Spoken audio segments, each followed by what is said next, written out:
Police ने दौड़ा दौड़ाकर मारा पीटा। डीआईजी अलीगढ़ करेंगे मामले की जांच।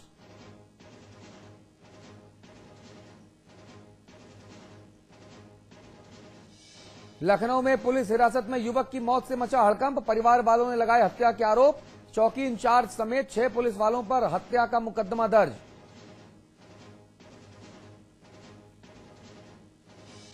बिजनौर में बलात्कार पीड़िता की थाने में पिटाई के मामले में एसपी ने की सख्त कार्रवाई। आरोपी एसओ और सब इंस्पेक्टर गिरफ्तार।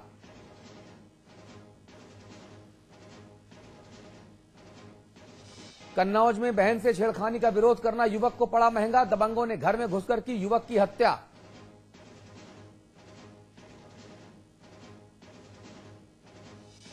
बरेली में कैदियों को दिया जा रहा है धीमा जहर। कई कैदियों की मौत के बाद खाने के नमूने की जांच कराई गई। मानकों पर खरा नहीं उतरा आटा।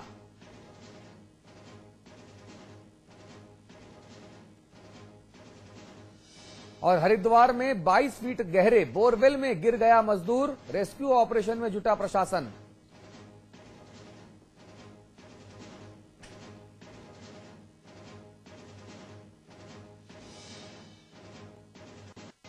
सजा मंडप, सजे दूल्हे, भरा ख्वाबों ने उफान।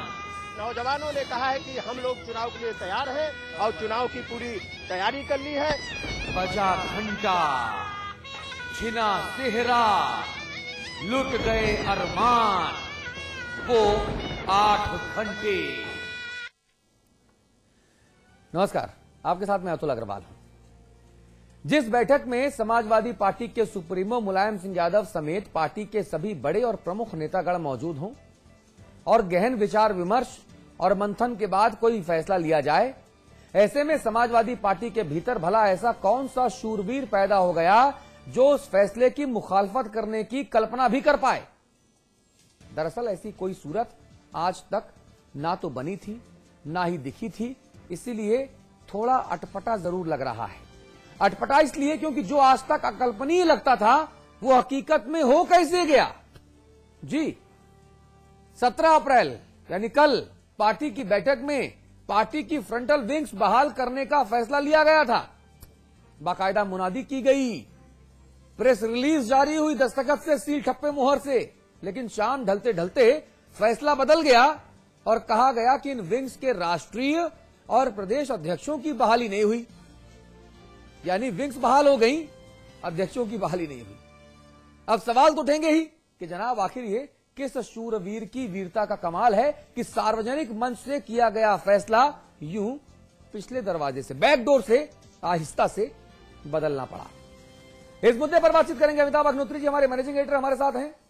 सुधींद्र भदौरिया साहब बहुजन समाज पार्टी के वरिष्ठ नेता हमारे साथ दिल्ली से जुड़ रहे हैं। महेंद्र सिंह जी हैं, आप बीजेपी नेता हैं लखनऊ में, और हमारे साथ लीलावती कुशवाहा जी हैं, आप सपा नेता हैं और दर्जा प्राप्त राज्य मंत्री हैं। सवाल बड़ा यहां पर यह है कि आखिरकार एक एक करके सत्तारूढ़ समाजवादी पार्टी के भीतर ऐसा क्या हो रहा है जो बारंबार पलटने के लिए नेताओं को मजबूर किया जा रहा है। जी, तो यूपी की सत्तारूढ़ समाजवादी पार्टी जाने किस कश्मकश से गुजर रही है, जाने कौन सा अंदरूनी संकट है सपा में कि पूरे गाजे बाजे के साथ जिन फ्रंटल विंग्स को बाकायदा बहाल किया गया, 8 घंटे बाद उन्हें फिर से ठंडे बस्ते में डालने का ऐलान कर दिया गया। जानकार इसके पीछे अंतर्कलह बता रहे हैं।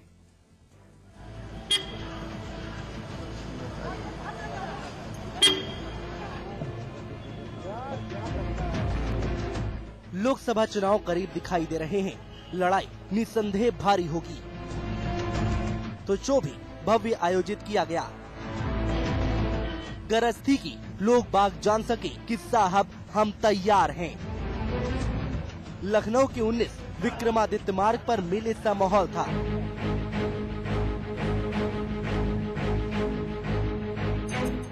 क्या छोटे क्या बड़े सभी मौजूद थे, वो भी जो फैसले करते हैं और वो भी जिन्हें सिर्फ तालियां बजाने की इजाजत है। मुनादी हुई कि साहब चुनाव का जिम्मा युवाओं के हवाले किया जाएगा। हर एक बूथ पर 100 यूथ रहेंगे, लिहाजा अरसे बाद फ्रंटल विंग्स बहाल कर दिए गए। युव जनसभा के प्रदेश अध्यक्ष बने नफीस अहमद। समाजवादी छात्र सभा के प्रदेश अध्यक्ष बने राजपाल कश्यप। लोहिया वाहिनी का जिम्मा निर्भय सिंह के हवाले, तो मुलायम सिंह यादव यूथ ब्रिगेड की जिम्मेदारी नईमुल हसन साहब के जिम्मे आई। चेहरे मुस्कान से लबरेज थे और उत्साह कुलाचे भर रहा था। जी के और मुख्यमंत्री जी की तरफ से निर्देश हुआ है कि हम लोग लोकसभा के 2014 के चुनाव में पूरी तरह से जुड़ जाए और हमारा जो युवा फ्रंटल संगठन था नेताजी ने उसको भी बहाल कर दिया है। जैसा कि माननीय नेताजी ने बताया कि कुछ लोगों की शिकायतों की वजह से पूरे फ्रंटल संगठन को भंग कर दिया गया, उसको तत्काल सभा में उन्होंने जो है उसको बहाल कर दिया है और ये भी निर्देश दिया कि 23 तारीख को हम लोग आज 23 तारीख के कार्यक्रम की रूपरेखा भी बनाए हैं। हमारे माननीय मुख्यमंत्री जी अखिलेश यादव साहब और हमारे नेताजी ने आगामी आने वाले आम चुनाव के बारे में हमें तैयार होने के लिए कहा गया है। हमें बूथ से लेके और गांव तक और गांव से लेके शहर तक हर बूथ पे अपनी पार्टी के प्रत्याशियों को जिताना है। 8 घंटे बाद सभा समाप्त हो चुकी। जश्न की तैयारी थी। नए नवेले दूल्हों के सिर पर सेहरा चमक रहा था, लेकिन भारी पड़ा सप्तमी का साया। जी, नए नए मंत्री और पुराने प्रवक्ता राजेंद्र चौधरी जी हाथों में संशोधन का चिट्ठा लिए हाजिर हो चुके थे। मुनादी के लिए जान बची नहीं थी, लिहाजा फुसफुसाहट में ही कह गए। फ्रंटल विंग्स के प्रदेश और राष्ट्रीय अध्यक्षों की बहाली नहीं की गई है। मानो बिजली को भी मंडप का पता मालूम था। अब सवाल ये है कि आखिर इन 8 घंटों के दरमियान कौन से ऐसे अदृश्य समीकरण और अदृश्य हाथ थे जिन्होंने इस सार्वजनिक फैसले को पलट दिया। खास बात यह है कि दोनों ही विरोधाभासी सूचनाओं पर समभाव से चौधरी साहब ने दस्तखत कर दिए थे। अब अगर गुस्ताख जुबान चौधरी जी से पूछ बैठे कि हुजूर पहले वाला सही या दूसरा वाला, तो जनाब खिसिया जाएंगे। ब्यूरो रिपोर्ट के साथ आलोक साहिल, समाचार प्लस।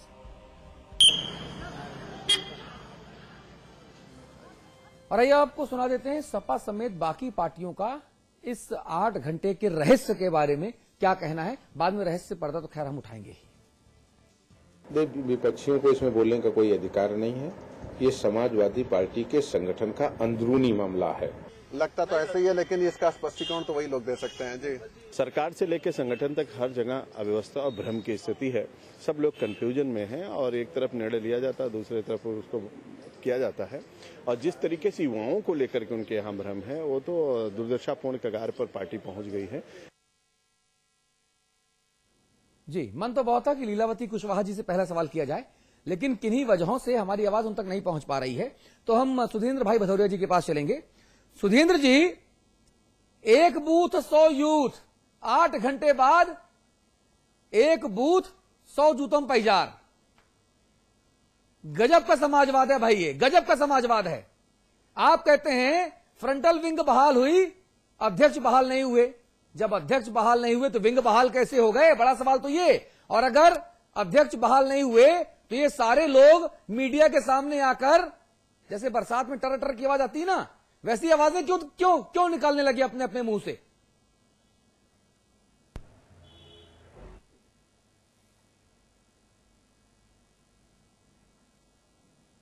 देखिए, जहां तक ये युवा संगठन के पहले उनको बहाल करना और फिर उसके बाद उसको खत्म कर देना, तो इस तरह से अगर आप उत्तर प्रदेश में देखें, जब से ये सरकार बनी है हर बार कई निर्णय लिए जाते हैं। इसी तरह से आपने देखा होगा कि विधायकों ने अपनी राशि से ही एसयूवी खरीदने का एक निर्णय हुआ, फिर आपने देखा 2 दिन बाद वो निर्णय टाल दिया गया। इसी तरह से बिजली के मामले में जो मॉल्स को दी जाने थी उसके बारे में एक निर्णय लिया गया, उस निर्णय को भी टाल दिया गया। कुछ समय पहले आपने देखा, कुछ महीने पहले आजम खान साहब के जो पश्चिमी उत्तर प्रदेश के कुछ जिले थे वो परिमार्जित कर दिए गए, कुछ जिले कम कर दिए गए, तो वो नाराज हो गए। उन्होंने मंत्रालय जाने से मना कर दिया, स्वयं मुख्यमंत्री जी को उनके घर जाना पड़ा, उनको मनाना पड़ा और फिर से वो जिले बहाल हुए। तो एक संदेश जो उत्तर प्रदेश में है कि उत्तर प्रदेश के मुख्यमंत्री श्री अखिलेश यादव बहुत ही कमजोर किस्म के व्यक्ति हैं, इसकी पुष्टि इस युवा संगठन के मामले में जो निर्णय हुए हैं उससे होती है। और दूसरी चीज ये कि ये कहते हैं हमारी आस्था है समाजवादी विचार में। समाजवादी विचार तो अगर होता तो वो तो युवा संगठन को स्वायत्त संगठन मानते थे। अगर स्वायत्त संगठन है ये तो इस तरह से कभी संगठन बनता और इसी तरह से कहीं संगठन खत्म किया हो जाता है। डॉक्टर लोहिया होते तो इन्हीं को निकाल देते अगर वो रहे होते तो।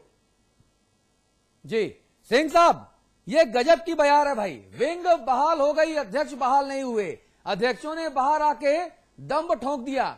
कहा जा रहा है कि ये पूरा का पूरा मामला एक उस बड़े नेता के मुताल्लिक है जिसका जिक्र हमने कल भी किया था कि उसको जिस वक्त बर्खास्त किया रामगोपाल यादव जी ने, जो राष्ट्रीय महासचिव हैं, राष्ट्रीय प्रवक्ता हैं, उन्होंने चिट्ठी लिखकर उस बड़े नेता को बर्खास्त किया। गाजियाबाद के रहने वाले हैं वो बड़े नेता साहब। उसके बाद मामला इस कदर बढ़ा कि वो अपना रसूख दिखाने के लिए 2 घंटे के भीतर अखिलेश यादव जी के साथ हेलीकॉप्टर में सैर कर रहे थे, जिसको निकाला अनुशासनहीनता का आरोप लगा के। वो मुख्यमंत्री के साथ बैठकर हेलीकॉप्टर में कोलकाता जा रहा है, घूम रहा है। उसके बाद उस व्यक्ति की तुरंत ताजपोशी हुई। कल भी उस व्यक्ति की ताजपोशी हुई। 8 घंटे के भीतर ऐसा क्या हुआ कि उस व्यक्ति की वजह से सारे युवाओं को भुगतना पड़ा। यह है सपा का असली चेहरा। सिंह साहब। हेलो जी, हमसे पूछ रहे हैं? जी आपसे पूछ रहा हूं। जी जी, बहुत धन्यवाद आपको। जी, मैंने सोचा कि कहीं और कहीं आपने ना आप ही से पूछ रहे हैं। सपा वाली जो हमारी नेत्री हमारे साथ है ना, लीलावती कुशवाहा जी, उन तक हमारी आवाज नहीं पहुंच रही। ऐसे मौके पर पता नहीं क्यों मेरी आवाज नहीं पहुंच पाती। मुझको ये लगता है कि उत्तर प्रदेश में सरकार से लेकर के संगठन तक जो पार्टी अभी सरकार चला रही है, सबसे बड़ी बात है कि चारों तरफ भ्रम की स्थिति है। जनता इस बात को जान चुकी है। सरकार में भी जितने निर्णय बदले गए, अभी भी आपने देखा कि बहुजन समाज पार्टी के नेता बता रहे थे, और जिस तरीके से संगठन में इनकी चर्चा चल रही है, चारों तरफ इनका समाजवाद पहले तो परिवारवाद में चला गया और आज परिवारवाद पूरी तरीके से सतह पर आ गया है। और इनका जो अंदर का झगड़ा बहुत दिनों से चर्चा में चल रहा था, वो अब बाहर निकलने लगा है, धीरे धीरे दिखाई पड़ रहा है। और एक दूसरे को जो नीचा दिखाने का काम चल रहा है, उसमें ऐसा लगता है कि सब आपस में संतुष्ट नहीं है।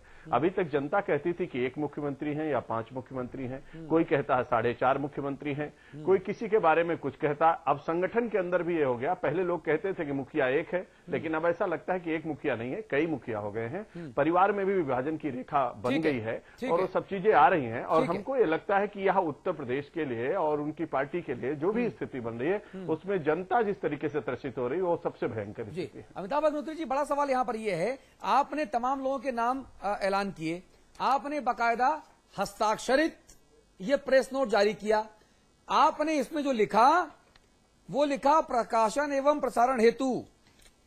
इसमें लिखा जी, श्री नफीस अहमद प्रदेश अध्यक्ष समाजवादी युवजन सभा, डॉक्टर राजपाल कश्यप प्रदेश अध्यक्ष समाजवादी छात्र सभा, श्री निर्भय सिंह पटेल प्रदेश अध्यक्ष लोहिया वानी, श्री नईमुल हसन प्रदेश अध्यक्ष मुलायम सिंह यादव यूथ ब्रिगेड। और इसमें तमाम आगे बातें लिखी गई। और फिर 8 घंटे के भीतर ये संशोधित लेटर आया। आपने तर्क ये दिया कि साहब हमने तो विंग बहाल की थी, अध्यक्ष नहीं। तो भैया जी, फिर अध्यक्षों के नाम पर दस्तखत काय कर दिए राजेंद्र चौधरी जी आपने? ये सवाल ना पूछे क्या हम? अमिताभ जी देखिए, इसमें मुझे 2-3 बातें हैरानी की लगी। जो मनोज पांडे जी कह रहे थे वो बात सही मान लेता मैं कि आंतरिक मामला है। पार्टी के अध्यक्ष को अधिकार है किसको बनाए किसको नहीं बनाए। तो भाई आप नहीं सुनिए ना, आप ये प्रेस रिलीज मत दीजिए ना। उस पर हम बहस में नहीं जाते ना, उस मुद्दे को आज बहस में लाते। ये बहस में मुद्दा क्यों आया? ये सिर्फ इसलिए आया, 2-3 वजह थी। एक, खुद मुलायम सिंह यादव ने इसकी घोषणा की, not less than Mulayam Singh Yadav, किसी छोटे और दूसरे व्यक्ति ने नहीं की। और सपा में सबसे बड़ा चेहरा मुलायम सिंह जी। एक, जिस नईमुल हसन को मुलायम सिंह यादव यूथ ब्रिगेड का अध्यक्ष बनाया गया, वो नईमुल हसन कल के सम्मेलन की अध्यक्षता कर रहा था। उस सम्मेलन में मुख्यमंत्री मौजूद थे, शिवपाल जी मौजूद थे और तमाम बड़े, वो सारे बड़े लोग मौजूद थे जो समाजवादी पार्टी में फैसले लेते हैं या फैसले की प्रक्रिया का संज्ञान रखते। ठीक है, वो सारे लोग मौजूद थे, एक का से लेके ज्ञा तक, सब ए से लेके जेड तक। और जब पार्टी का सब कोई बात मायावती बोल दें, अनाउंस कर दें और उस बात को बाद में स्वामी प्रसाद मौर्य और नसीमुद्दीन के दस्तखत से या सुधींद्र भदौरिया जी के दस्तखत से वो बात खंडित की जाए तो बड़ा विषय बनता है। ठीक बात है। एक दूसरी बात, अगर यह लोग भरोसे के नहीं थे तो बनाए क्यों गए, ठीक और अगर भरोसे के थे तो हटाए क्यों?